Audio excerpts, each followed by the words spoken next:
Il me semble, François, que tu es davantage un culture hero, comme on dit ici, un héros de la culture en Amérique qu'en France. C'est-à-dire que vos films sont davantage appréciés en Amérique que chez vous. Évidemment, on dit souvent que nul n'est prophète en son pays, mais est-ce que vous croyez que c'est vrai? Et si c'est vrai, est-ce que vous voyez une raison pour cela? Oui, comme vous dites, enfin, on se sent toujours plus aimé en dehors de son pays d'origine.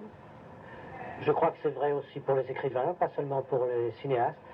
Et d'autre part, je me sens assez en familiarité avec l'Amérique, peut-être parce que il y a un certain scepticisme en France, peut-être même en Europe, sur les histoires. Nous sommes au XXe siècle, qui est un siècle de philosophes. Le siècle des histoires a été le XIXe siècle, celui des romans. Et probablement que même dans l'intérieur du cinéma, je suis probablement encore quelqu'un du XIXe siècle. C'est que je n'ai pas peur de raconter une histoire, je suis narratif. Et il est évident aussi que quand je raconte une histoire, je fais en sorte qu'elle soit claire pour tout le monde, pas seulement pour le public parisien, mais probablement pour le public en général. Peut-être parce que vous avez toujours une grande affection pour le cinéma américain et que vous avez essayé de suivre d'une certaine façon certaines qualités du cinéma américain? Oui, c'est ça. Puis il y a certainement une question de génération. J'ai aimé le cinéma à une époque, disons à l'époque de la guerre et de l'après-guerre, et à une époque où les films étaient faits pour tout le monde. Les films n'étaient pas aussi diversifiés qu'aujourd'hui, et il n'y avait pas non plus une diversification du public. N'importe qui pouvait entrer dans n'importe quel cinéma et voir n'importe quel film. Le film était de toute façon fait pour lui. Aujourd'hui, c'est différent. Oui, maintenant, il y a des salles d'arrêt-essai, puis les autres, les gens font une différence peut-être. C'est ça, il y a des films sociologiques, des films littéraires, des films politiques. Les films sont plus variés, l'éventail est complètement ouvert. Et or, je continue à pratiquer le cinéma que j'aimais au fond étant enfant, c'est-à-dire, je raconte une histoire qui me plaît, mais cette histoire a la même signification à peu près pour tout le monde. Oui, mais par exemple, vos films, on pourrait dire peut-être que vous êtes très attiré par la parole écrite, c'est-à-dire la littérature joue un grand rôle dans vos films. Dans L'homme qui aimait les femmes, la narration joue un rôle important. Dans L'enfant sauvage, c'est un journal que le docteur écrit. Dans Jules et Jim, c'est presque le genre épistolaire. Donc, si vous voulez, vous racontez des histoires claires et clairement, mais pas comme les autres. Ah oui, c'est-à-dire que je me refuse à opposer l'audiovisuel et la littérature. Ça, je me refuse complètement parce que j'étais fils unique et j'ai beaucoup aimé la lecture quand j'étais enfant. J'aimais les livres et les films. Et après, je me suis refusé à choisir. Alors effectivement, j'ai des histoires qui reflètent ma condition d'enfant unique, c'est-à-dire que j'ai des personnages solitaires en général. Ils n'ont pas de frères et sœurs, disons, je ne sais pas filmer des histoires de frères et sœurs. Et ils s'expriment très souvent par l'écriture, effectivement. Le personnage de mes films, par exemple Antoine Douanel, s'exprimera davantage en envoyant une lettre à une jeune fille qu'en lui parlant. Ou bien quelqu'un s'exprimera aussi en écrivant un livre, ou il découvrira quelque chose en lisant un livre. Je crois beaucoup à l'importance de l'écriture, oui. Une autre question que je voulais poser, c'était... En Amérique, tout le monde connaît ce qu'on appelle les auteurs serrés, qui n'est pas exactement ce que ça a été en France, où ça a été la politique des auteurs, qui a été commencée par vous, par Bazin et par tout un tas de gens dans les années 50. Et je crois que la preuve de ce qui est valable dans ce théorie, c'est on pourrait le trouver dans vos propres films. Dans le sens que vous êtes vraiment auteur. Oui, la politique des auteurs, c'était l'idée que les films n'étaient pas des... Que, bien sûr, les films se font en équipe, mais que où quelqu'un a quelque chose à dire, où quelqu'un a des idées sur la vie et sur le cinéma et sur le monde. Et alors tout ce qu'il fait est intéressant, même si un tel film est un peu moins bien que celui d'avant. Ou bien c'est quelqu'un qui fait son travail de façon anonyme et ce n'est pas intéressant. C'était ça la politique des auteurs. C'était né d'une phrase de Giraudoux qui disait « Il n'y a pas de pièces de théâtre, il n'y a que des auteurs ». Giraudoux voulait dire « Il y a le bloc Claudel, le bloc Giraudoux, le bloc Molière, le reste, les pièces. Une pièce réussie par hasard n'a pas d'intérêt ». C'était ça l'idée. Et d'autre part, cette politique des auteurs avait un sens dans la critique française. Elle était, pour le cinéma français, elle disait au fond que n'importe quel film de Cocteau ou de Robert Bresson était plus intéressant, même si éventuellement le film n'était pas réussi, que n'importe quel film de Jean Delannoy ou de metteurs en scène qui travaillaient en adaptant des chefs-d'œuvre, mais de façon anonyme, disons. Il y a dans la part de travail de metteur en scène que je fais, il y a une part d'avocat. Je dis, ce personnage, vous ne l'aimeriez pas dans la vie, par exemple Jeanne Moreau dans Jules et Jim.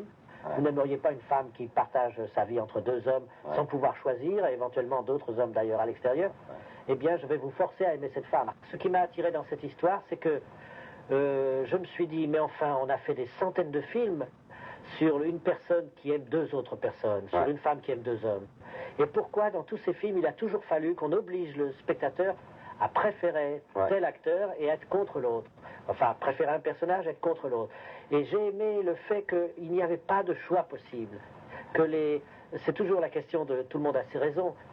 J'ai eu l'impression que c'était fort, que c'était nouveau, ou que c'était l'idée qu'on pourrait faire un film. Par moments, la situation serait très triste même. Le film n'est pas entièrement joyeux. Et on empêcherait le public de choisir. On montrerait trois personnes délicieuses. Cette femme, elle est merveilleuse parce qu'elle est totale, elle est généreuse, elle aime la vie. Elle aime ces deux hommes. Mais on ne peut pas dire je préfère Jules ou je préfère Jim. Les deux sont aimables, ils sont parfaits. Mais dans le film, il y a Jules et Jim, c'est un roman d'Henri Pierre Rocher, mais Les Deux Anglaises et Le Continent a aussi été un roman de Rocher. Et là, la situation est, si on peut dire, renversée. Au lieu d'avoir deux hommes et une femme, il y a deux femmes et Le Continent, mais aussi deux Anglaises et plus de personnages joués par Jean-Pierre Léaud. Oui, là nous avons deux sœurs anglaises qui sont amoureuses d'un même garçon qui est un Français. Et le film n'a pas eu le succès de Jules et Jim, loin de là, et il n'a pas eu le même retentissement non plus. Il n'est pas aimé de la même façon. Mais j'ai beaucoup aimé le faire. Il m'a semblé, après les années, quelquefois je pensais que la réputation de Jules et Jim, le film, était exagérée. Et je me disais, j'étais trop jeune quand j'ai fait ce film, parce que même après avoir fait le film, je relisais le livre chaque année. C'était vraiment un de mes livres favoris. Et souvent, je pensais que le film était trop décoratif, que le film n'était pas assez cruel. Et que l'amour était quand même plus cruel que ça.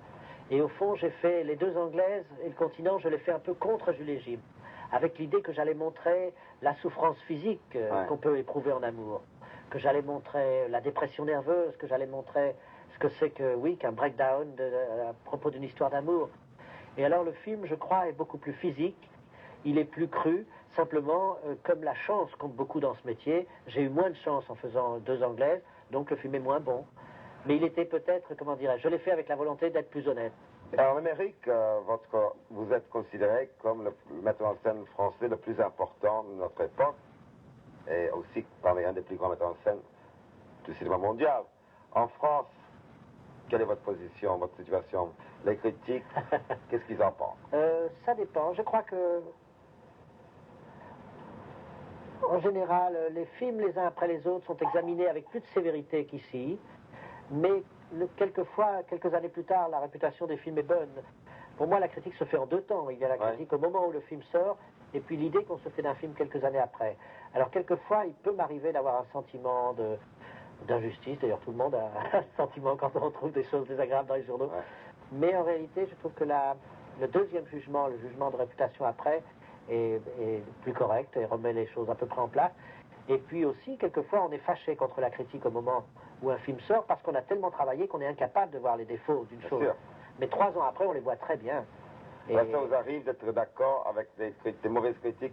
À retardement. À retardement. Je dis, maintenant, ils avaient raison de dire du mal de Bride War Black, par exemple. C'est un film que je n'aime pas, que j'ai fait. Et il y en a comme ça quelques-uns, où quelquefois je les aime à moitié. Mais oui, avec le temps qui passe... de toute façon, il ne faut pas attacher une importance trop grande. Non, parce que aussi, on attache une très grande importance au début, parce que c'est le début. Mais il y a un moment où on juge l'ensemble. Je sais maintenant que l'ensemble des films que je tourne constitue un mur. Je me suis fait cette image. Pour moi, c'est un mur. Chaque film est une pierre dans le mur. Alors, d'accord, peut-être que cette pierre-là est moins bonne, mais c'est pas grave. C'est l'ensemble qui compte maintenant, c'est le mur, voilà. Et je dois finir le mur.